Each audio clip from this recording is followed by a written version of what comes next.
Good morning student. आज हम new chapter start कर रहे हैं जिसका नाम है चतुर्दशा पाठा अर्थात पाठ 14 आर्यभट्टा अर्थात आर्यभट्ट। ठीक है, तो इस पाठ में आर्यभट्ट जो भारतवर्ष की अमूल्य निधि है, ज्ञान विज्ञान की सुदीर्घ परंपरा, इस परंपरा को संपोषित किया प्रबुद्ध मनुष्यों ने। ठीक है, इन्हीं मनुष्यों में से अग्रगण्य आर्यभट्ट थे। आर्यभट्ट ने दशमलव पद्धति आदि को एक नई दिशा दी, गणित को एक नई दिशा दी। ठीक है, तो इस पाठ में आर्यभट्ट के बारे में बताया गया है। सभी पाठ को रीडिंग करेंगे और साथ में अनुवाद को समझेंगे। पूर्व दिशायाम उदेति सूर्या, पश्चिम दिशायाम च अस्तम गच्छति। सूर्य पूर्व दिशा में उदय होता है और पश्चिम दिशा में अस्त होता है। इति दृश्यते ही लोके, इस संसार में ऐसा ही देखा जाता है।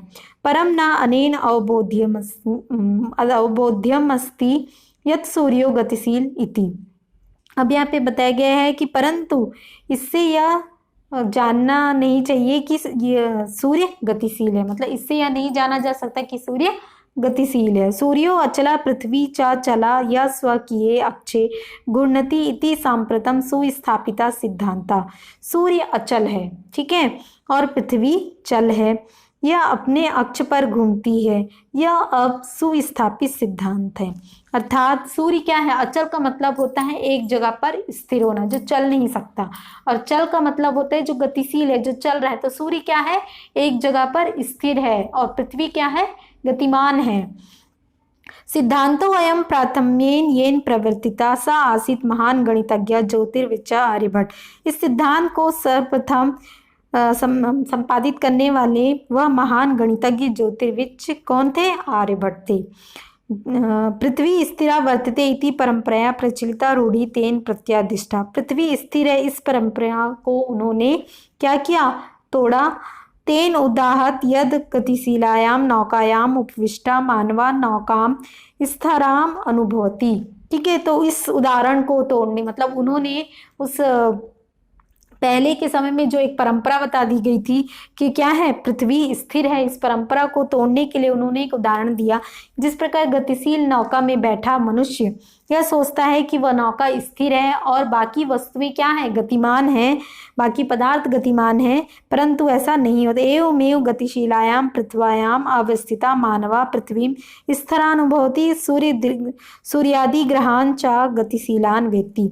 इसलिए वह गतिशील पृथ्वी को स्थिर मानता है और मनुष्य पृथ्वी में स्थित पृथ्वी को स्थिर अनुभव करता है, और सूर्य आदि ग्रहों को क्या मानता है? गतिशील मानता है। अर्थात नौका में बैठा है मनुष्य, तो नौका चल रही है तो वो अपने आप को एक जगह पे बैठा हुआ सोचता है और बाकी सारी वस्तुएं चल रही हैं। उसी प्रकार हम पृथ्वी में खड़े हैं, पृथ्वी में हैं, तो हम सोचते हैं कि पृथ्वी स्थिर है और बाकी सारे ग्रह क्या हो रहे हैं? घूम रहे हैं, पर ऐसा नहीं है। पृथ्वी ही चारों ओर अपनी धुरी के चारों ओर घूम रही है। 476 तमे ख्रीस्ताब्दे 67 चतुशतमे वर्षे, ठीक है, आर्यभट्टा जन्मा लब्धवानिति। 476,000 वर्ष पहले आर्यभट्ट का जन्म हुआ। तेनेव विरचते आर्यभट्टियम इत्यस्मिन् ग्रंथे उल्लिखितम। इसके बाद इन्होंने आर्यभट्टियम नामक ग्रंथ की रचना की। ग्रंथो अयम तेन त्रयोविंशतितमे वयसी विरचिता। ठीक है, इस ग्रंथ की रचना उन्होंने 32वें वर्ष में की थी। ऐतिहासिक स्रोतों भी गायते यत पाटलिपुत्रम निक्साम आर्यभट्ट से वेधशाला आसीत। ऐतिहासिक स्रोतों से हमें यह जानकारी मिलती है कि पाटलिपुत्र के निकट ही आर्यभट्ट की वेधशाला भी थी। अनेन इदम अनुमीयते यत तस्य कर्म भूमि पाटलिपुत्र में आसीत। अन्य अनुमानों के अनुसार यह उनकी कर्म भूमि पाटलिपुत्र ही थी। आर्यभट्टस्य योगदानम गणित ज्योतिषा संबंधम वर्तते यत्र संख्यानाम आकलन महत्तम आदधति। अब यहाँ बताया गया कि आर्यभट्ट के योगदान में गणित ज्योतिष से संबंधित संख्याओं का आकलन महत्व रखता है। आर्यभट्ट फलित ज्योतिष शास्त्रे न विश्वसति स्म। आर्यभट्ट फलित ज्योतिष शास्त्र में विश्वास नहीं रखते थे। गणितीय पद्धतिया कृतम आकलनम आधृत्य एव तेन प्रतिपादितम यद ग्रहणे राहु केतु नाम को दानवो नास्ति कारणम। गणित पद्धति का आकलन करने के लिए उन्होंने यह प्रतिपादित किया कि ग्रहण राहु केतु नामक दानवों के कारण नहीं होते हैं। तत्र तु सूर्य चंद्र पृथ्वी इति त्रीणि एव कारणानि।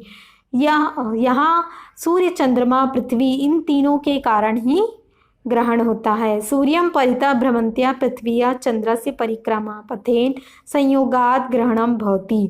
सूर्य के चारों ओर घूमते हुए पृथ्वी और चंद्रमा परिक्रमा करते हुए संयोग से ग्रहण होता है।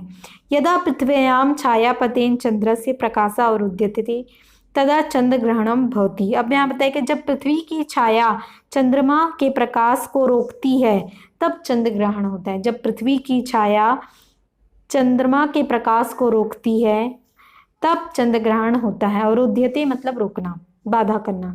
तथैव पृथ्वी सूर्ययोः मध्ये समागतस्य चंद्रस्य छायापतेन सूर्य ग्रहणम दृश्यते। इसी प्रकार पृथ्वी और सूर्य के मध्य जब चंद्रमा की छाया पड़ती है तब सूर्य ग्रहण दिखाई देता है।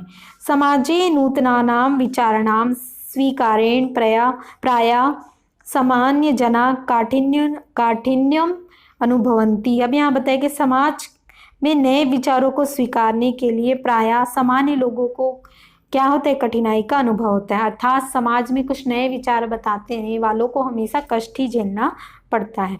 भारतीय ज्योतिष शास्त्रे तथैव आर्यभट्टस्यापि विरोधा अभवत्। भारतीय ज्योतिष शास्त्र आर्यभट्ट का बहुत विरोध हुआ।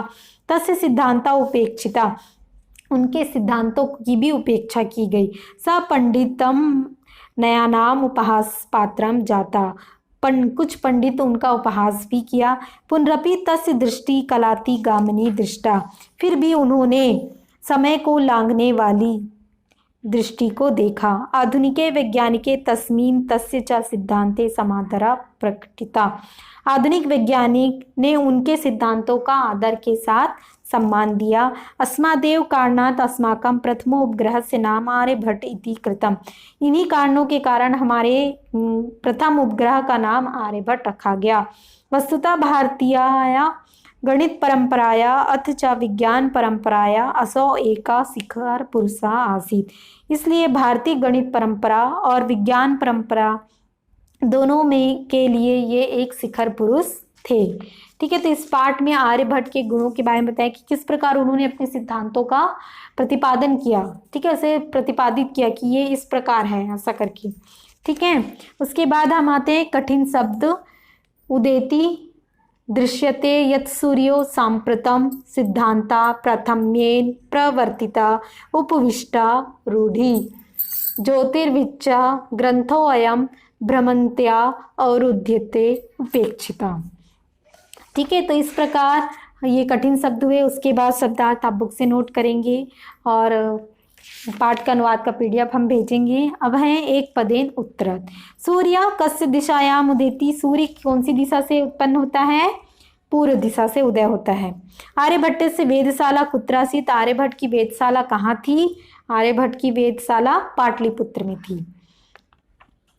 उसके बाद है महान गणितज्ञ ज्योतिर्विच्चा का आसीत्, महान गणितज्ञ ज्योतिर्विच कौन थे? आर्यभट्ट। आर्यभट्टेन का ग्रंथ रचिता, आर्यभट्ट ने कौन सी ग्रंथ की रचना की थी? आर्यभट्टियम। अस्माकं प्रथम उपग्रह से नाम किम आसीत्, हमारे प्रथम उपग्रह का नाम क्या था? आर्यभट्ट। ठीक है, तो इस प्रकार हमारा यह चैप्टर कंप्लीट होता है। Thank you.